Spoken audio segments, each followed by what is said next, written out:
Pour remonter sur scène, la cantatrice Nathalie Dessay a choisi un texte de Stefan Zweig, La légende d'une vie. Elle y incarne la veuve d'un grand poète, un peu revêche, un peu rigide, dont la vie va basculer avec l'arrivée d'une autre femme, mystérieuse, campée par Masha Merrill. 2 rôles exigeants pour ces actrices qui ont travaillé sous la direction de Christophe Lidon au Théâtre Montparnasse. Sibylle Véran les a rencontrés. Masha Merrill, née Gargarina, est princesse ukrainienne par son sang.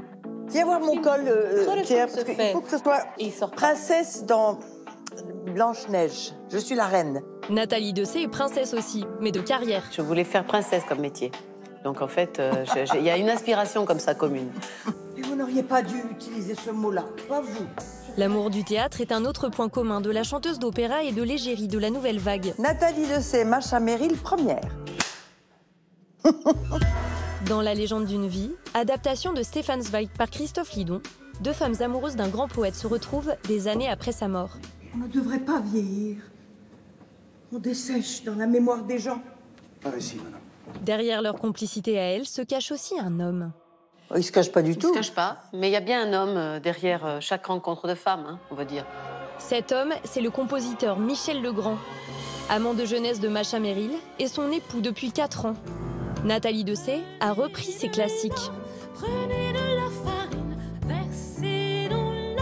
De Peau d'âne au parapluie de Cherbourg. Ma petite fille, tu es folle. Est-ce qu'on pense au mariage à 16 ans, 17 ans, amoureuse? Mais le flair de Masha Merrill a contribué à les rapprocher toutes les deux bien avant. L'amitié et l'estime a précédé la collaboration professionnelle. Ouais. Tu te souviens que je suis venue te voir à la Bastille, tu chantais Lucia della Mermor. Oui. J'étais avec Isabelle Huppert. On était dans ta loge. Tu étais un peu euphorique comme chaque fois qu'on sort de scène. Oui. Et je t'ai proposé des chansons. Oui, je m'en souviens. Et tu m'as jamais répondu. Non.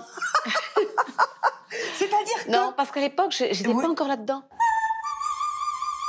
Depuis ses adieux à l'opéra en 2013, Nathalie Dessay ne chante plus, elle joue. Elle en est à sa 3e pièce de théâtre. Le mot peut-être est insignifiant. Ce qui compte, c'est la manière dont il apparaît sur la page. Sa forme anguleuse, ébouriffée. Une idée que l'ancienne élève du Conservatoire d'art dramatique de Bordeaux a toujours eu en tête. Quand j'étais adolescente, je regardais au théâtre ce soir. Ça m'a donné le goût du jeu d'acteur. J'ai toujours été fascinée par cette façon qu'ont les acteurs d'être, comme disait Artaud, des athlètes de l'émotion et du sentiment. Et je me suis presque fait un nom à l'opéra pour pouvoir revenir au théâtre. Et en quittant ces lieux, tu comptes échapper à tes obligations? Mais tu veux garder son nom? Ce nom célèbre, ça oui. Moi, je suis novice, quelque part, dans la façon de délivrer le texte. Et Masha me dit toujours, et je pense que c'est très important, de fermer les phrases. C'est-à-dire de ne pas les laisser en l'air, pas en suspens.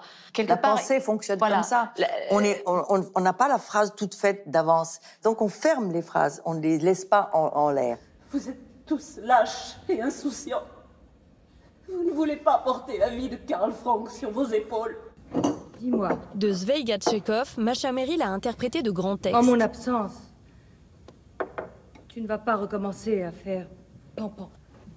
Un amour de la belle langue et de la scène arrivé plus tard que pour le cinéma. Je pensais que c'était poussiéreux, le théâtre, et ça l'était d'ailleurs pendant beaucoup d'années. Et c'était en jouant une pièce de Lolé Bellon avec Pierre Arditi en face. Et j'ai compris la puissance du théâtre. S'il te plaît, laisse-moi. Qu'est-ce que tu dis? Sois gentil, laisse-moi maintenant. Je trouve formidable de jouer avec le corps entier. Oui. Une façon de tenir les jambes peut exprimer autant qu'une larme ou un gros plan.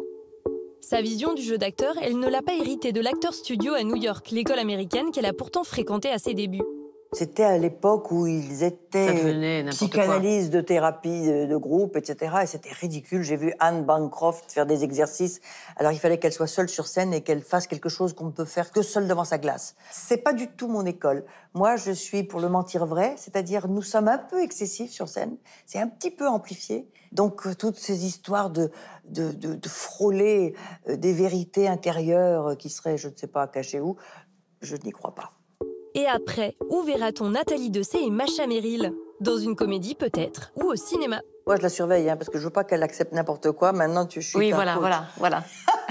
Et donc moi, je lui fais lire les scénarios. Si le fait que je m'en fiche un peu maintenant va pas faire que, justement, on va me proposer des choses dont j'aurais peut-être rêvé et que je vais même m'offrir le luxe de refuser. Voilà ce qui va se passer. Sale gosse.